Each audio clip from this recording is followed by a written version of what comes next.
So students, today we are going to start another very important topic that is the allergic rhinitis. अच्छा जी, allergic rhinitis के आपको बहुत सारे patient जो है ना वो हॉस्पिटल्स में भी नजर आते हैं, वैसे भी डेली लाइफ के अंदर भी आपको आप देखते हैं कि बहुत सारे जो लोग होते हैं उनको ये rhinitis होते हैं।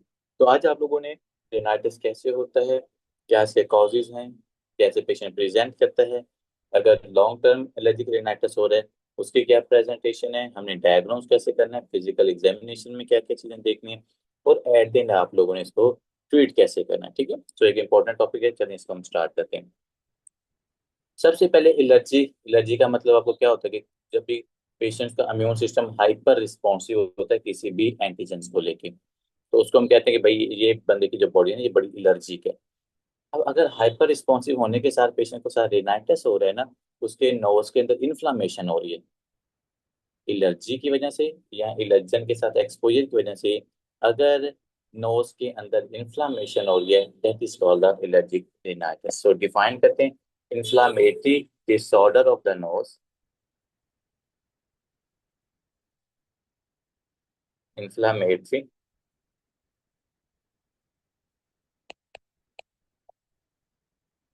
Inflammatory disorder of the nose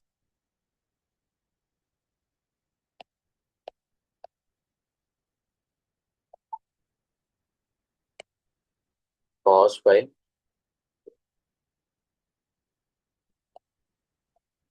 IgE। क्योंकि हाइपर रिस्पॉन्सिव है ना, तो आपकी जो हाइपर सेंसिटिव टाइप 1 रिएक्शन की जो एंटीबॉडी IgE ये यहाँ पर मीडिएट करेगी इन्फ्लामेशन को। IgE मीडिएटेड इन्फ्लामेशन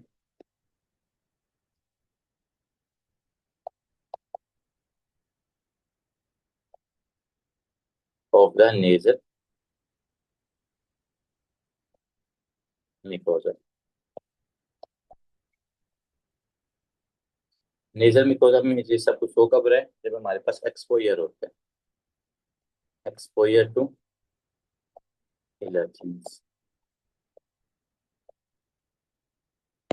सो ये इसकी आपकी डेफिनेशन याद रखनी है कि जब भी हमारे पास एलर्जन के साथ एक्सपोजर होता है तो उसकी वजह से हमारा जो IgE एंटीबॉडी है इससे मीडिएट होती है inflammation that can cause many many allergic symptoms. अब यहाँ पर अगर एलर्जेंस की बात करें कि ऐसे क्या स्पेसिफिक एलर्जेंस हैं जिसकी वजह से पेशेंट को ये एलर्जिक रेनाइटिस हो रहा है, तो कुछ एलर्जेंस लिख लें यहाँ पर। जैसे पेशेंट बताएगा डॉक्टर साहब मैं बाहर डस्ट में जाता हूँ तो उसकी वजह से मुझे ये इन्फ्लामेशन, छींकें आना शुरू हो जाती हैं, आंखों से पानी निकलना शुरू हो जाता है। उसके बाद आप लोगों ने देखने हैं कुछ स्पेसिफिक सीजन्स के अंदर ऐसा हो रहा है, विंटर्स के अंदर या स्प्रिंग सीजन में, तो वहां से पॉलन ग्रेन्स आते हैं। फिर एनिमल के जो फीसीज हैं एनिमल्स का, जो मतलब के फीसीज हम कह सकते हैं, ठीक है,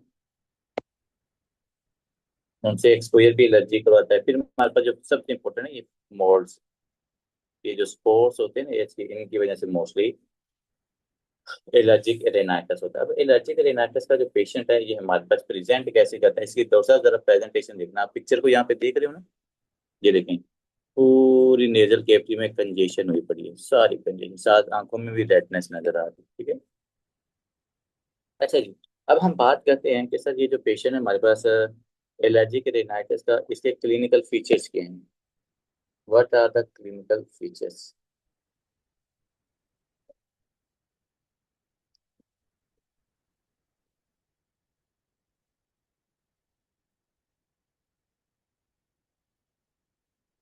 तो क्लिनिकल फीचर्स के अंदर आता है, सबसे पहले आपको पता है ना जब एलर्जी होती है तो क्या होता है, पेशेंट को स्नीजिंग, छींकें आती हैं। So number one is a sneezing, जो कि मतलब कि मोस्ट कॉमन सिम्टम होती है। इसके बाद है जी क्लियर एंड वाटरी डिस्चार्ज। फिर आपने देखा होगा छींकें आती हैं, साथ नोज से पानी निकलता है, क्लियर एंड वाटरी रेनोरिया,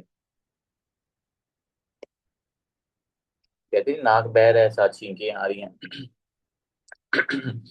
उसके बाद आप लोगों ने एक जो मेन चीज इसमें देखनी है, वो आपने आइज की सिम्टम देखनी है कि पेशेंट के अंदर आइज वाली सिम्टम्स आ रही हैं या नहीं आ रही हैं। मतलब कि कंजक्टिवाइटिस,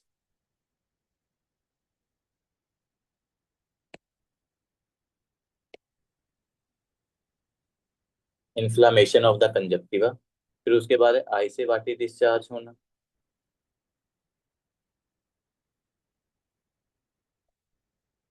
वाटी,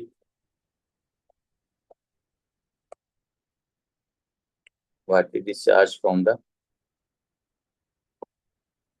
आईस। तो आई से क्या हो रहा है भाई, वाटरी डिस्चार्ज हो रहा है। इसके बाद आप लोगों ने देखना कि इस पेशेंट में ना हमें कफ भी नजर आती है। तो अक्सर ये क्वेश्चन पूछते होते हैं कि भाई है एलर्जिक रेनाइटिस लेकिन पेशेंट को कफ क्यों हो रही है। तो आपने बताना कि ये जो पेशेंट में कफ हो रही है, ये कफ इसको होती है पोस्ट नेजल ड्रिप की वजह से। क्यों कफ हो रही है? पोस्ट नेजल ड्रिप की वजह से। अब पोस्ट नेजल ड्रिप क्या होता है कि वो अक्सर कहते हैं ना, पंजाबी में कहते हैं जी केरा गिर रहा है इसका, तो वो यही आपके पास जो फ्लूइड होता है ना, जो वो म्यूकस से सेक्रेट हो रहा होता है, तो वो पीछे आपके ना फेनस की तरफ पीछे ड्रॉप हो रहा होता है, तो उसको हम कहते हैं लेट्स पोस्ट नेजल ड्रिप। और जब वो रिस्पायरेटरी ट्रैक में से कुछ पार्टिकल जाते हैं तो उसकी वजह से प्रोटेक्टिव रिस्पॉन्स के तौर पर पेशेंट में कफ होता है। ठीक है। इसके बाद हमने देखा होगा कि जब नेजल कंजेशन होती है ना, तो जो स्मेल होती है वो भी रिड्यूस हो जाती है। So reduce sense of smell. Doctor Faiz इसमें सबसे इंपॉर्टेंट चीज है कि आपने नेजल कैविटी की सिम्टम्स और आइज की सिम्टम याद रखनी है। क्योंकि एक ना इसकी और टाइप होती है, उसको हम कहते हैं non allergic rhinitis. Non allergic rhinitis में कभी भी आइज की सिम्टम्स नहीं होती। अगर आप कहते हैं तो मैं यहाँ पर हमारे नोट के अंदर लिख देता हूँ। Non allergic,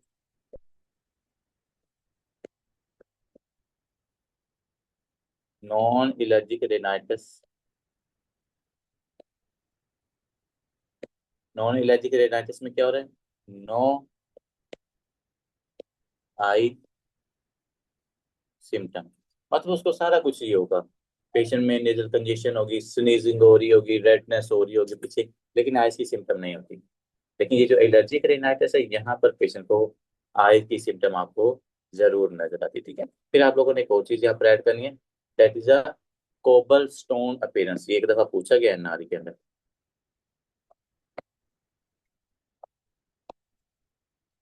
cobble stone appearance इन फेरेंस। तो एलर्जिक रिनाइटिस की ये बड़ी एक लॉन्ग टर्म प्रेजेंटेशन है, कोबल स्टोन अपीयरेंस। ठीक है, ये मैंने भी देखा हुआ है ये पेशेंट कोबल स्टोन, जिसमें एलर्जिक रिनाइटिस है, पिछले के बहुत लंबी हिस्ट्री थी। तो बिल्कुल जैसे ये स्टोन्स बड़े होते हैं ना, उसी तरीके से आपको ये पीछे से फेरेंक्स नजर आ रहा होता है। ठीक है। तो cobble stone appearance in the pharynx, it's because of the allergic rhinitis. ठीक है। अब जब क्योंकि एलर्जिक रिनाइटिस है ना, पेशेंट को तो ये बार बार प्रॉब्लम होनी है।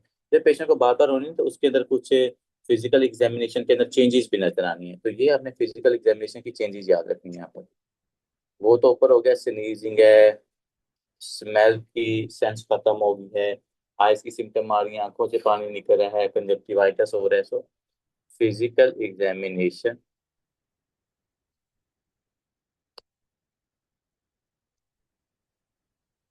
फिजिकल एग्जामिनेशन में आप लोग क्या क्या चीजें देखोगे, क्योंकि ये लॉन्ग टर्म कंडीशन है। सबसे पहले आपके सामने एक चीज कंडीशन नजर आ रही है, इसको हम कहते हैं दैट इज द एलर्जिक शाइनस। क्या कहते हैं हम इसको? एलर्जिक शाइनस।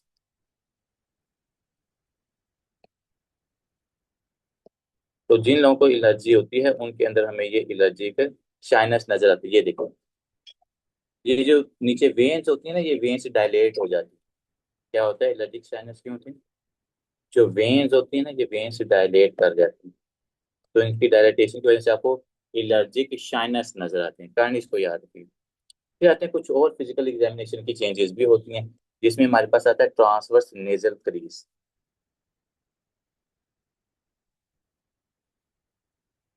नंबर टू आप लोगों ने क्या लिखना है, एक तो इसको allergic nasal crease, sorry nasal crease जो है ना वो ऊपर वाला है।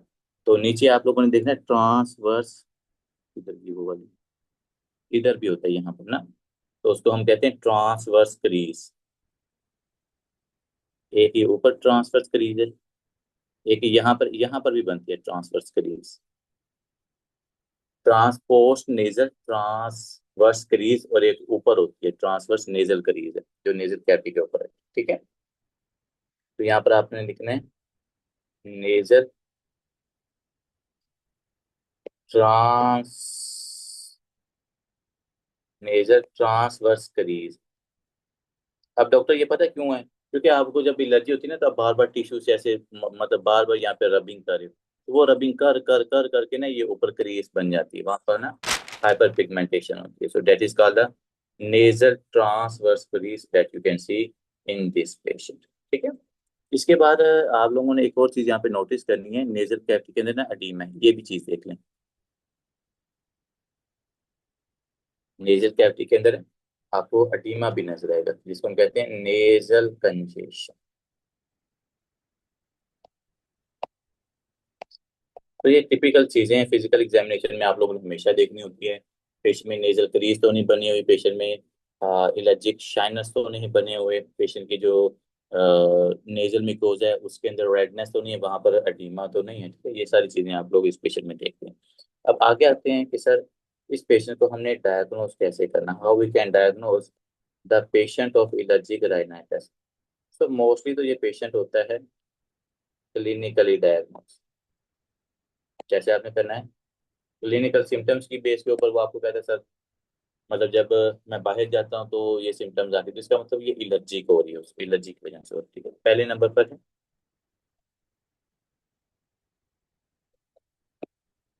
Clinical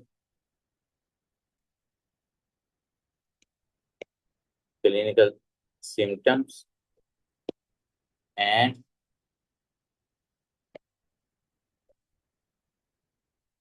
history based history based diagnose. ठीक है, ये तो हिस्ट्री बेस्ड हो गया। फिर इसके लिए आता है गोल्ड स्टैंडर्ड टेस्ट, क्योंकि मैं चीज़ इसलिए ऐड करता हूँ क्योंकि आपके एग्जाम के अंदर ये चीज़ें पूछी जाती हैं। Gold standard investigation, gold standard. तो यहाँ पर गोल्ड स्टैंडर्ड क्या है? Skin prick testing. क्या करनी है आपने? Skin prick testing. ठीक है। अब स्किन प्रिक टेस्टिंग करके आप देखते हो कि भाई ज्यादा वहां पर स्किन के ऊपर रेडनेस हो रही, तो इसका मतलब पेशेंट एलर्जिक रेनाइटिस है, इसका जो इम्यून सिस्टम है वो बड़ा एक्टिव है। ठीक है, अगर नहीं ज्यादा हो रही तो फिर इम्यून सिस्टम इतना एक्टिव है नहीं होता।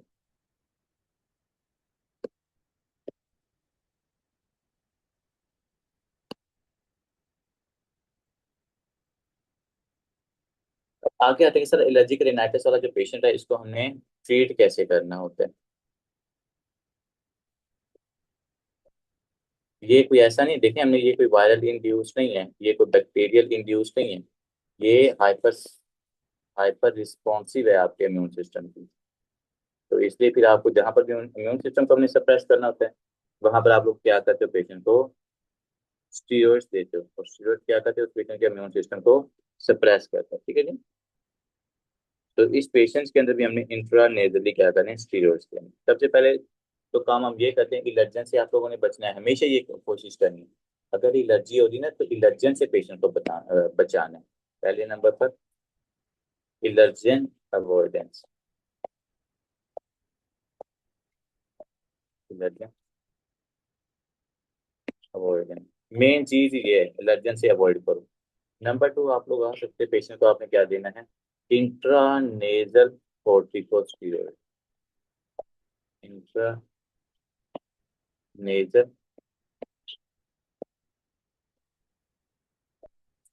Intranasal corticosteroid.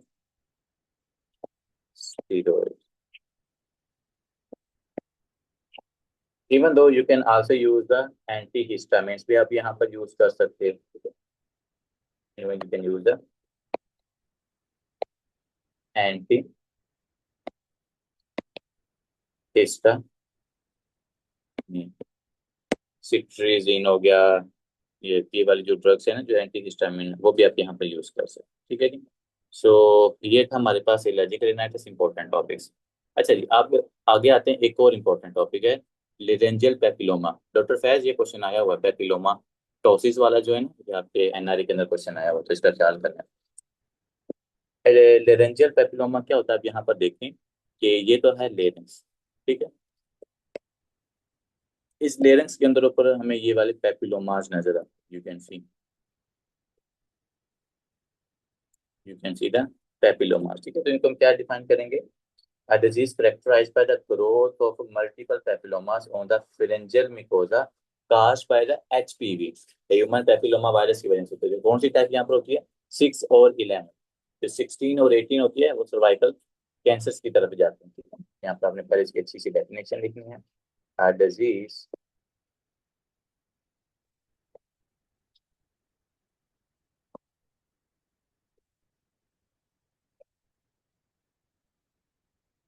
a disease characterized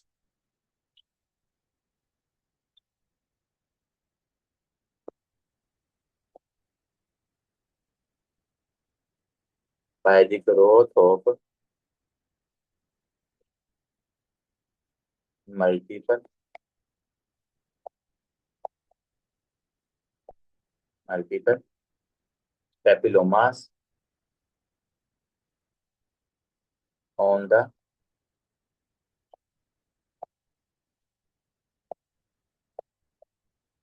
laryngeal mucosa। और होता किस वजह से? caused by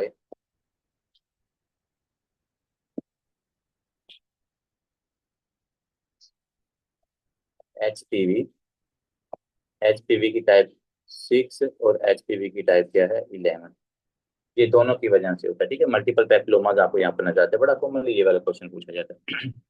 अब इसका काज क्या है भाई? काज इसका ह्यूमन पेपिलोमा वायरस है, ये हम पहले ही मेंशन कर चुके हैं। इसका काज है ह्यूमन पेपिलोमा। लेकिन टाइप्स आपने देखनी कि कौन सी टाइप्स हैं।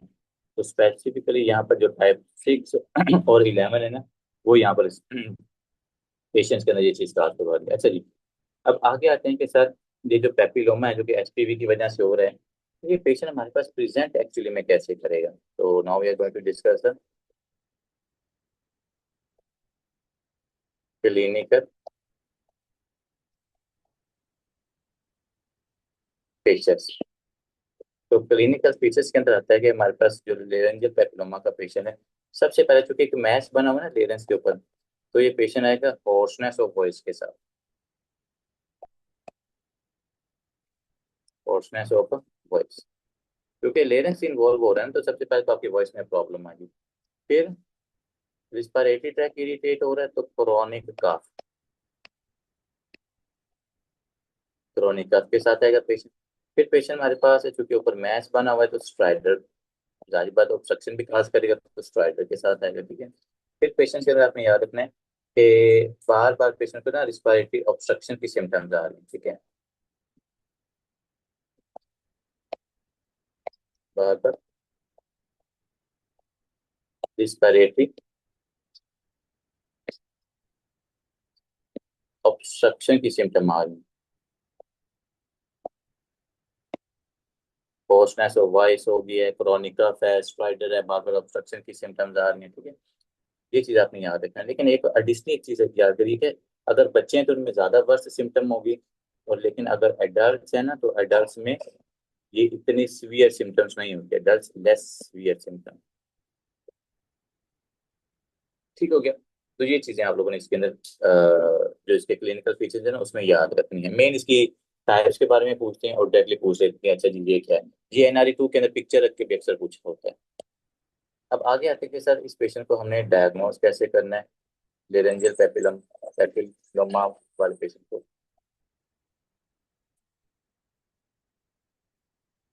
तो डायग्नोज के लिए चूंकि मैच बना हुआ है तो हम क्या करेंगे, डायरेक्टली इसको विजुलाइज करने की कोशिश करेंगे। ठीक है, तो यहाँ पर आप लोगों ने स्कोपी करनी है, लेकिन कौन सी स्कोपी करनी है? लेरेंजियोस्कोपी। लेरेंगो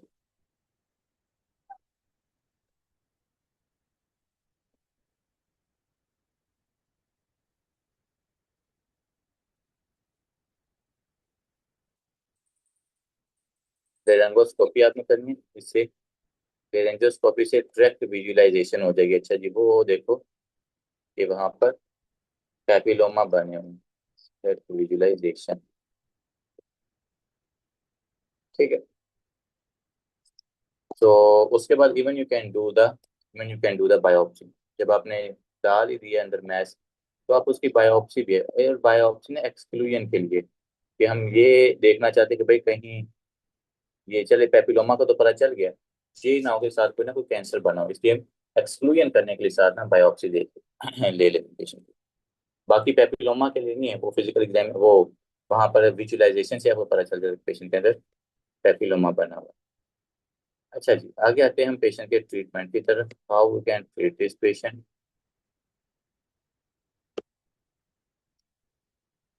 सो ट्रीटमेंट देखें सबसे पहले तो एचपीवी की वैक्सीन जो है ना उनका आपने चार्ट फॉलो करना है कि उसकी जो वैक्सीन है ना वो अपने पेशेंट को लगानी होती है।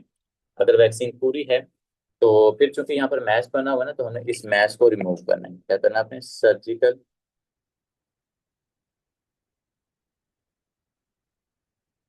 सर्जिकल रिमूवल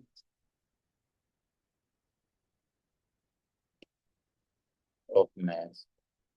तो जो पैपिलोमास बने हुए हैं उनको आपने रिमूव करना है, लेकिन मजे की बात ये है कि इसकी सर्जरीज के नाम पूछते हैं कि हाँ भाई कौन सी सर्जरी करके आप इस मैच को रिमूव कर रहे हो। तो आपने एटलीस्ट 3 सर्जरीज के नाम याद रखने हैं। सबसे पहले हमारे पास आता है माइक्रो लेरेंजियोस्कोपी।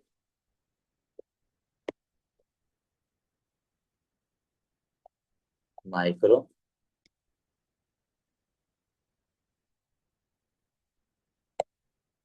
लेरेंजियोस्कोपी।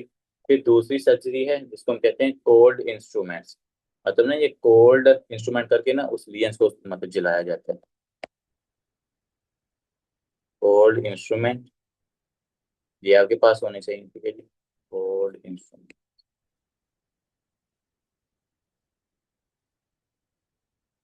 फिर नंबर 3 आप लोगों ने क्या करना है? Laser excision. ये 3 हो सकते हैं, या तो डायरेक्टली उसको माइक्रो लेरेंजोस्कोपी के जरिए स्कोप डाल के साथ लियन करके उसको रिमूव कर दो, या फिर कोल्ड, ये मुझे इसकी एग्जैक्ट सर्जरी का नाम बोल गया वो ना, कोल्ड इस सर्जरी का नाम भी है।